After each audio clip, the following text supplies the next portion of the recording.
Yay, these are getting more consistent. That means I'm recording more often. Hello, everybody. I'm back with more Parz, and we're gonna react to 10 more of the shorts on the Australian man. Before we begin, I would like to ask, please consider subscribing and liking the video if you do enjoy it. And that's all I wanted to say. But without further ado, let's get straight into the videos. So we're only gonna watch 10 more of these shorts. And for some reason, I know they're like longer than what 10 shorts would be because each of them is a minute. So theoretically, it should be 10 minutes. But, you know, I'm kind of dumb. This shrimp can cause explosions. My main goal is to How can a shrimp cause The explosions? mantis shrimp, native to the West Indo-Pacific Ocean and possibly the coolest crustacean under the sea. How This so? fluorescent armored sausage is actually a voracious, bloodthirsty predator rocking enough surveillance equipment to scare the CIA with a Huh? weapon powerful enough to surpass Metal Gear. See, What? How? the mantis shrimp is a highly effective predator, and they find and track their prey with easily the most advanced set of eyes on the planet. Firstly, How? each of these eye stalks can rotate independently like a periscope, giving them a full 360 degrees of Huh? vision. Interesting. However, more importantly, they can see colors we can't. What? See, the mantis shrimp's eyes contain a full 15 photoreceptors 16 of those cone things? cones compared to our 3. Huh. And this. Huh, that's interesting. How can something so small have 16 and we only have 3? I know it's like a whole biological probably thing that we either don't need to see that many colors or we don't have advanced eyes, which I mean, I probably wouldn't want to see more colors because then there'd be a lot of arguments and there'd be like more than likely it would cause more people to be like slightly colorblind. There'd be like a rise in more slightly colorblind people if you had that many color cones, and I would assume would only take one of those cones to be defective in some way for you to see a different color.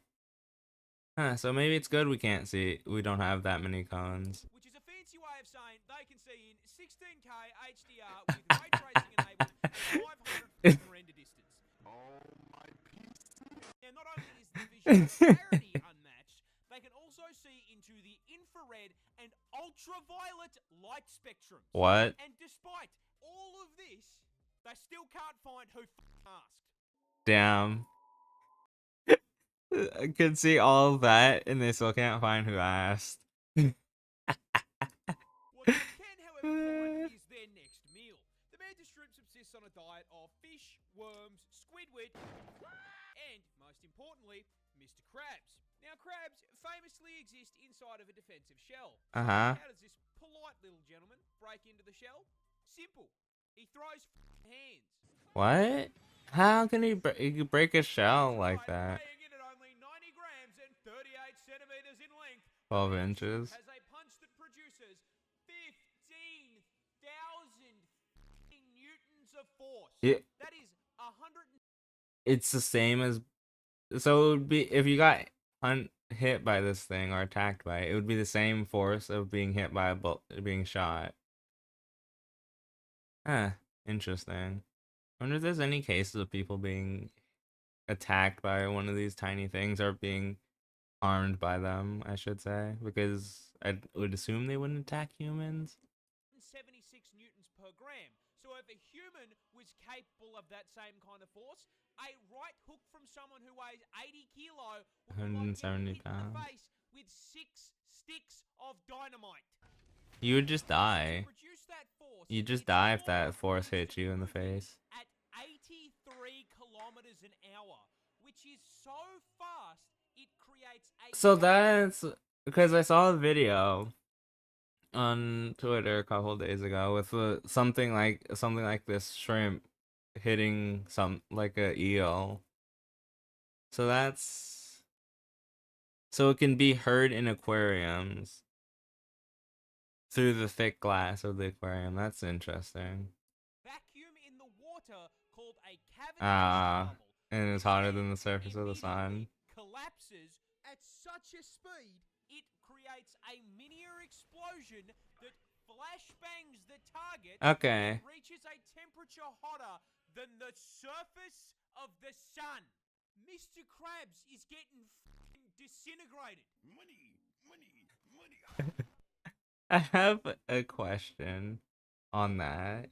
And I don't think I'm gonna ever get the answer, but if it's that hot in the cavitation bubble, is it because it collapses so fast that it doesn't boil the whatever it's being hit alive? Or does it just is it because it collapses so quickly that it doesn't have enough time to sustain that same heat pressure? I mean, I would assume so. Australia has a straight up Pokemon. Introducing Uh-huh. the brush-tailed possum, more Uh specifically, the so golden brush-tailed it's possum. similar to an Made from down opossum. under and one of the rare examples of an Australian animal that isn't expressly designed to DoorDash you straight to heaven. You see, the brush-tail is one of a grand total of 23 species of Ah. Australian possum, which, despite the name, share absolutely no relation to the red-blooded American opossum. These adorable little The marsupials come in all opossum. shapes and sizes, from the ringtail possum to the sugar glider, and Oh, the that's what greatest that's gift. called. I was wondering what that thing was called. It's called a sugar glider. I thought because I assumed I thought that was like a flying squirrel, but I don't know if that's real because I've only seen it in like TV shows and animated stuff. So I didn't know if the flying squirrel is real or not. I don't know if it's real or not, Brushtail, or which well, is a real really just a animal. common brushtail possum with a rare genetic mutation called leucism that causes them to Leucism. lose the pigment in their skin.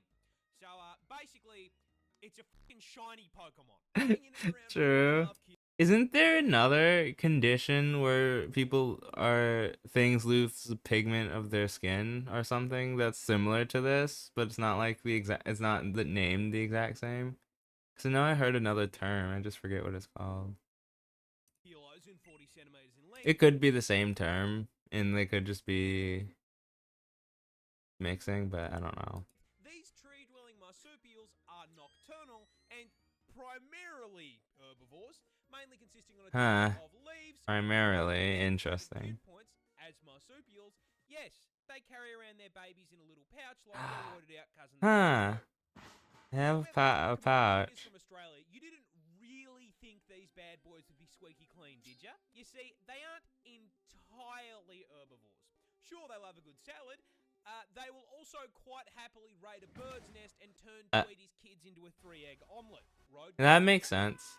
Sounds like a fine steak dinner to I me. mean, Just I 'cause guess they're you're a opportun. voracious predator does. I guess they're opportunistic, carnivores. I would assume since it's that small, and it says they only go after small things like the eggs and roadkill, so they're probably opportunistic predators. Doesn't mean it can't take your fucking finger off. And the Ha! cherry on top, Aussie Pikachu. You know, every time something like that is said, it's happened to someone before. Why? Why do people? I know people purposely go out of their way to try and hunt animals, but why hunt animals that can take your limbs off or Here can kill you? doesn't go Pika Pika. No, you see, Down Under doesn't have Pokemon trainers because when you step into the tall grass out here, you hear this absolute fucking demon.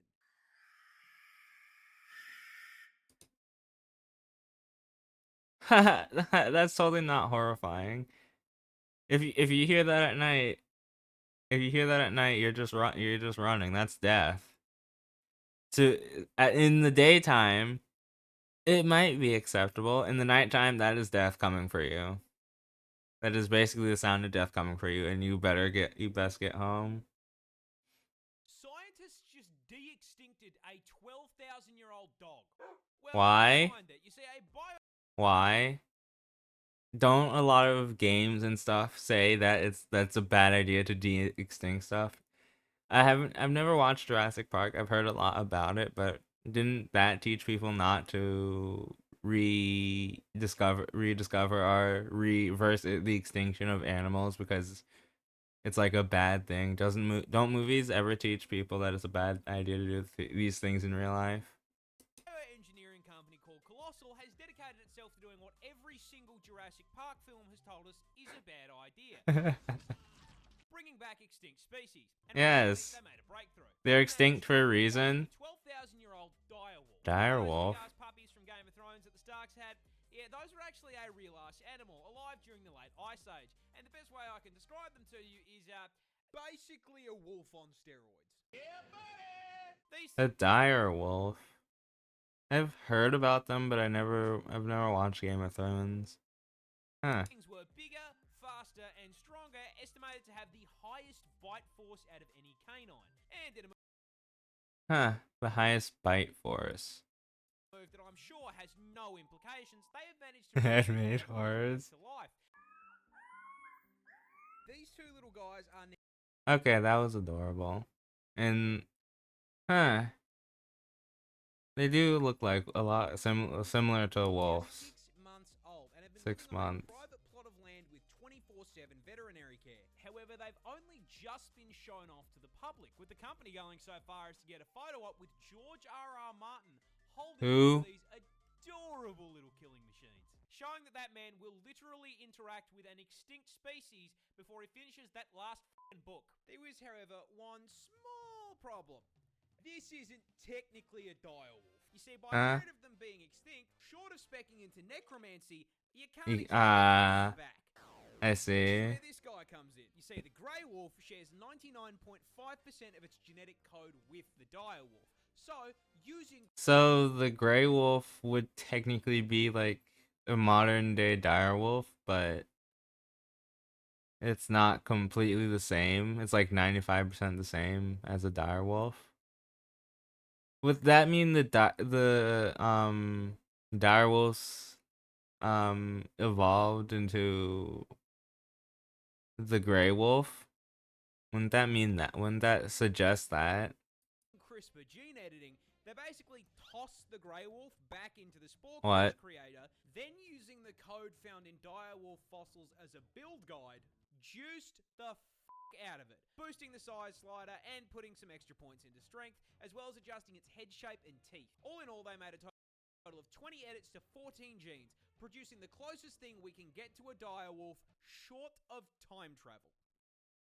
That's really cool, but also brings up the horrifying aspect of them being able to do this to other species that might not be as might not be as peaceful to humans.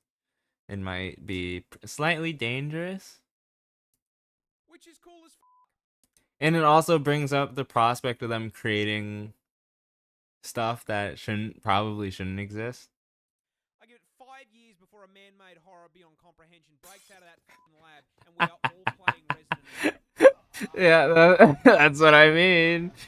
That's exactly what I mean. This is gonna be something that it presents that opportunity for something to break out of the lab if they're experimenting like that. It presents that opportunity. Platypus are weird, but I'm not How? sure you quite understand just how fucking weird. See, everyone knows the basics. They lay eggs, they sweat milk, and they look like God hit randomizer on the spore creature creator and just called it a day. But you see, mate, that's barely even scratching the surface of weird platypus features. First up, as is the qualifier for any Australian animal, did you know they're venomous? What? No, I'm not fucking with you. You heard me correctly. What? Why? Like everything.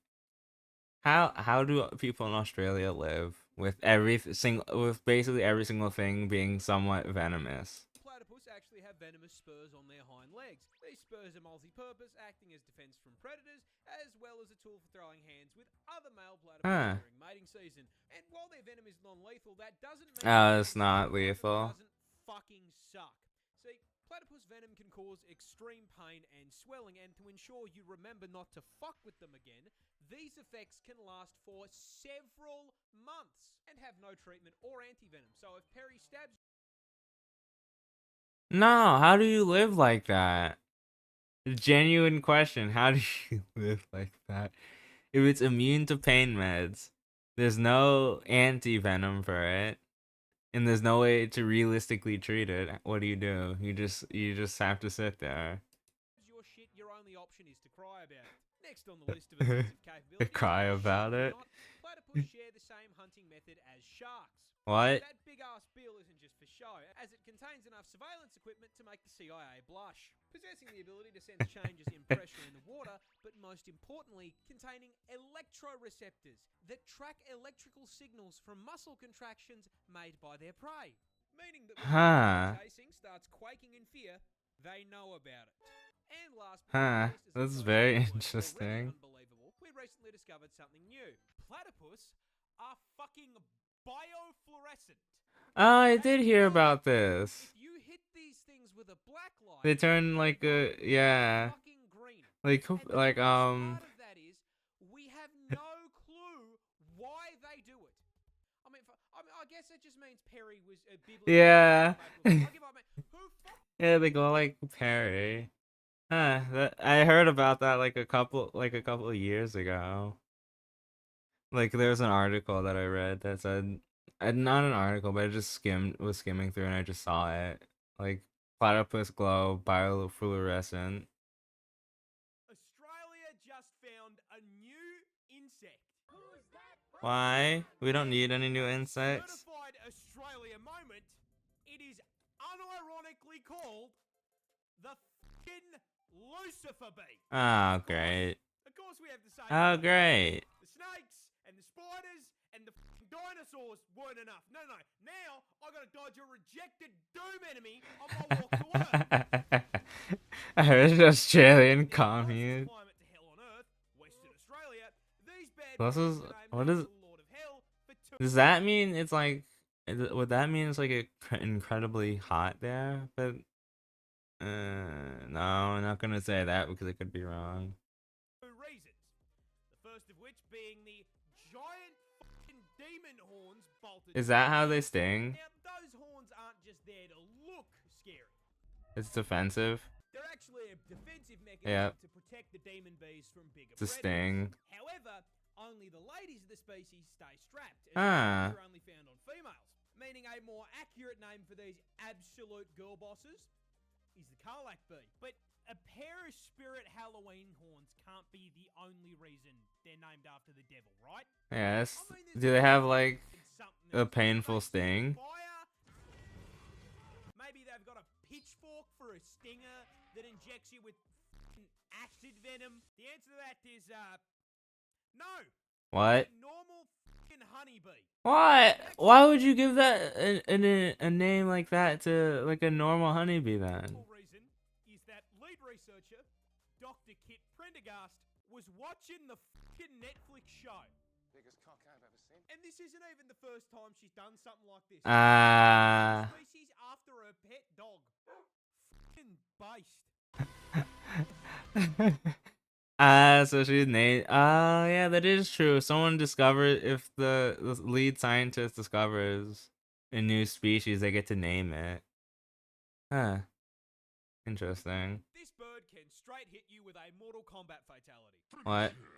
Introducing the cassowary, a species of ratite native to the land down under. And for once, guys, Is it a turkey? Can still flatline you though, and I'm going to tell Why? you. How? See, these neon chickens belong to the same family of birds as the emu, and as Emu. such, share their impressive size, coming in at a solid 79 kilos and growing up to 6 feet tall.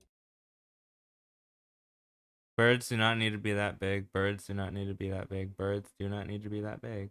Meaning the short kings in my audience could, in theory, mount these things like a chocobo. True. You could mount it like a chocobo. Or what? I don't know what it is. How to pronounce it properly. But yeah, they could. You could. Makes them stick out from emus. Well, you see, the cassowary is basically a spec ops emu. Huh? Twice the weight, highly territorial, and Why? Why does it make that sound? This is. Why does it make that sound? Why does it need that sound? most importantly, coming with a combat knife Combat strapped to knife. their foot. That's right, this is a cassowary claw, and it's the reason Oh. Oh, so they just. So they can so they kick you. So they can just kick you. they can hit you with a fighting game finisher. That's See, these probably claws are a full 5 inches long. And you know, I mean, honestly, 5 inches, way too big for anything, and especially for something that's going inside me. true. And True. to anger the tactical assault turkey, that is exactly what you're gonna get as their go-to defense method is to kick you square in the gut What? with that kitchen knife and attempt to disembowel you. And I mean, even if Ah, I thought they just normally would try to kick you, but no, they just they go for. I mean, I guess that's fair. Most animals would go for like the beefiest part, of another animal if they're being attacked. the kick doesn't put your insides on the outsides, that kick is still going to send you flying. Yeah. It's going to cause some fairly major problems. Problems like the incident that occurred in 2012, where I you not, a cassowary ran up behind a random tourist, hit the heavy attack button, and kicked the guy down a small cliff into the ocean. Huh? What? Do you not have protocols in place for that? I know it's an incident, but do you not have protocols in place specifically to prevent that kind of incident? Would you not have protocols in place for that?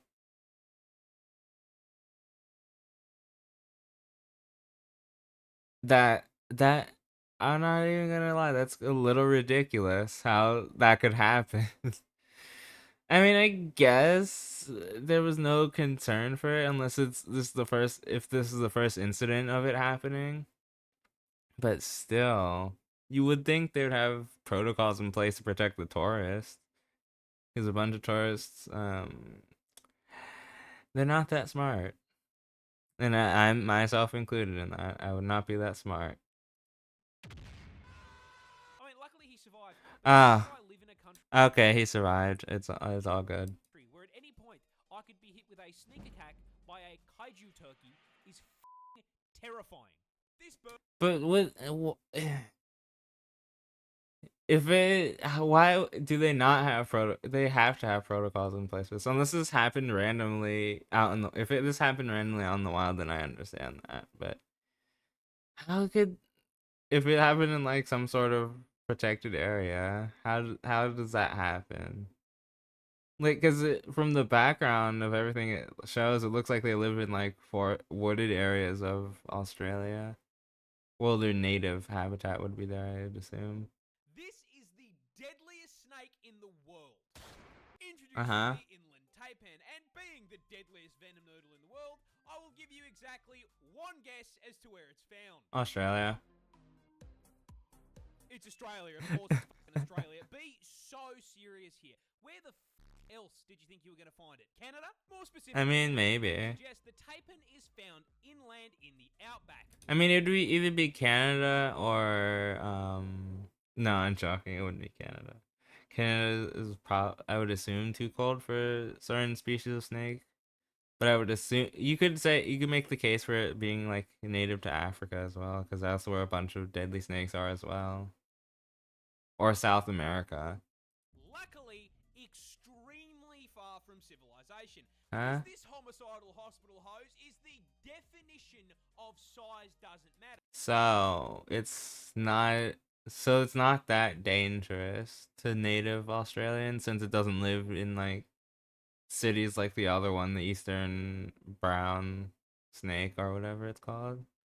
Because despite having extremely small fangs for a venomous snake, coming in at only 6.2 millimeters, the What? taipan is here to show you that you absolutely can feel less than an inch, because those fangs contain the statistically deadliest snake venom on the fucking planet.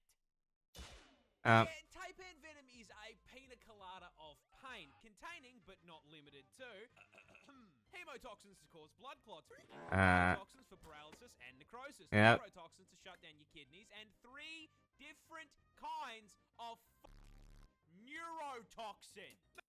Wait, animals can have multiple types of neurotoxin? I thought I was under the assumption that they could only have one type of neurotoxin, but good to know. Needless to say, if it bites you, you will get a headache, vomit up the entire contents of your stomach, collapse to the ground in agonizing pain, and then your heart and lungs will stop, sending you to meet God in under 15 minutes. Jesus.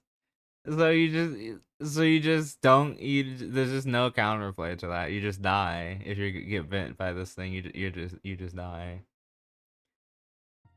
And that venom is so fucking potent that one bite contains enough toxin to do that to 100 people. But the Why? Why does it need to be that potent? It doesn't need to be that potent. It just needs to be potent if they hunt.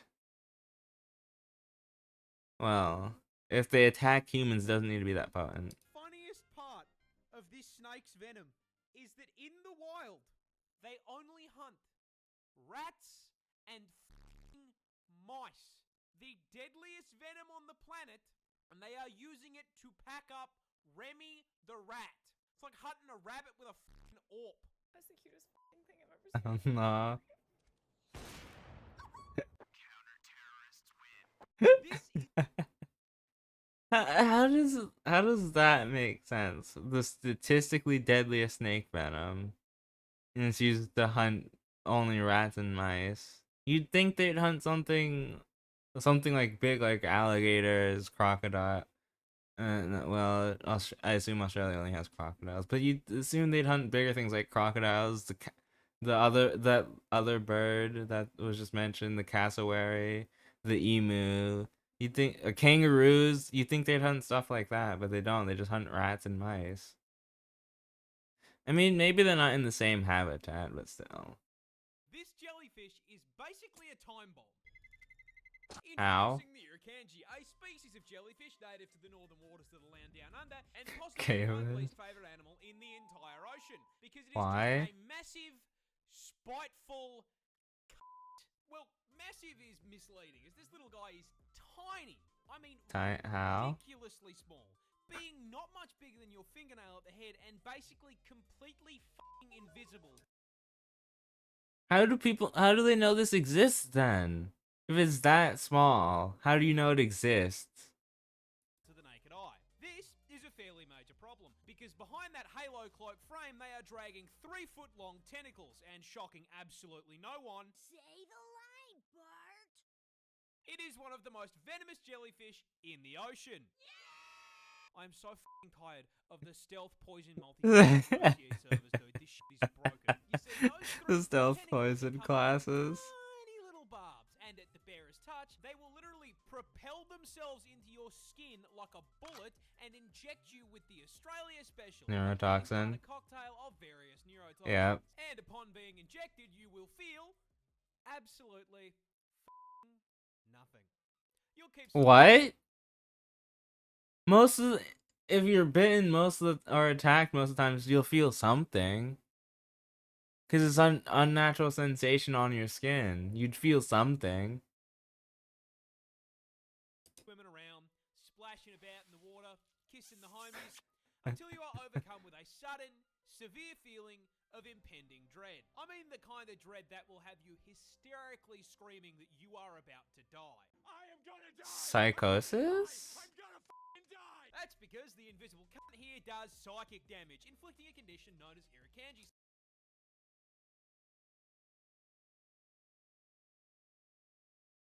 This specimen. So it causes psychosis. Or like some sort of anxiety. Syndrome, which starts with a feeling of impending doom. How does that work? If it's a physical sensation, how does it cause something? I mean, I'm not gonna question So it. strong, there are records of people asking to be avoiding a ban here, forcibly disconnected from God's Minecraft server. And that feeling of doom is warranted because Huh? 30 minutes after being stung, that biological bomb goes off, with the venom initially causing extreme pain throughout your entire body. And after making you feel like a failed isekai protagonist, the venom then spikes your blood pressure and heart rate through the roof, which can cause heart attacks, blood clots, and has even been recorded to cause brain hemorrhages. What? And the f***ed up part is, it doesn't have an anti-venom. This thing Ha! snapshots you, waits 30 minutes, sends you a private DM telling you it got your ass, and there is not a fucking thing you can do about it. It says you're Approximately private, 1 yo. Kelly Ah. This thing is confusing, because how does it work? If it's that small, how do people know it exists? In the deal with anti-venom, don't you just have to don't you just have to take the venom from the animal?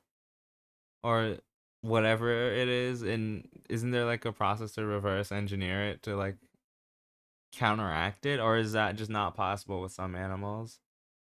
Because they don't have enough venom in them, or I guess in this case it would be too small for them to extract the venom from. I want you to imagine you're cave diving. You turn a Uh-huh. corner and see a spider web the size of the fucking wall. I regret to inform you that no, this is not fake. This No. is an actual photo from the inside of a cave What? on the Greek-Albanian border, where Okay, scientists good. have discovered It's in a the different world's country. largest spider web, located in a portion of the cave crammed to the brim with sulfur that has quite literally never seen the light of God. This wall of white sticky stuff spans 1,100 square fucking feet. What? That is the size of a 2-bedroom fucking house.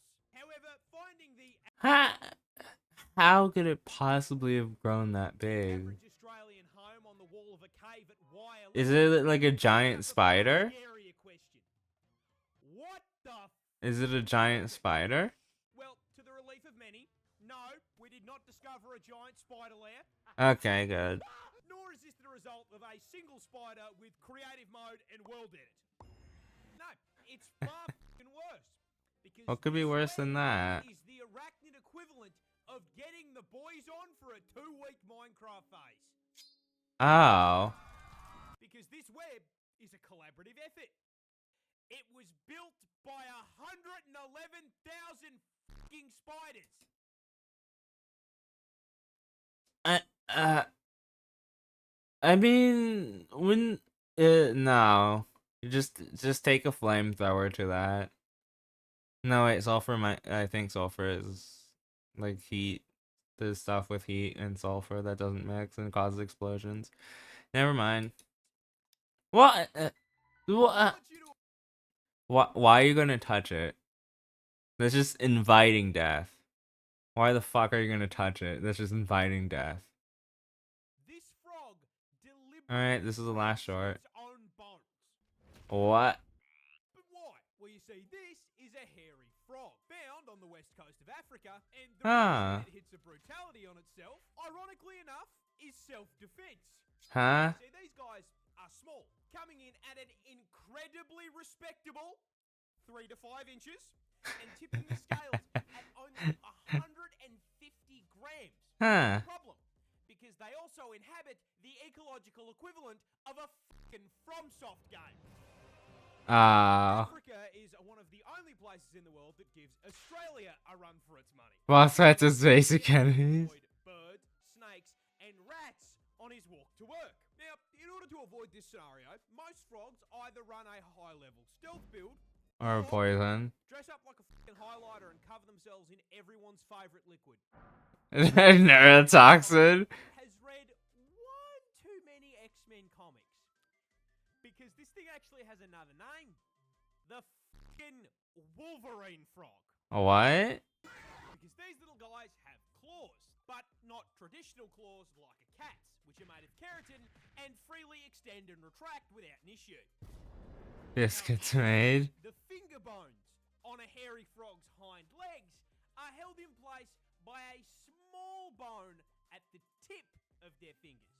And when threatened, they snap the longer bone off the tip and through their f***ing skin. And then, new weapon acquired, they employ the London self-defense strategy.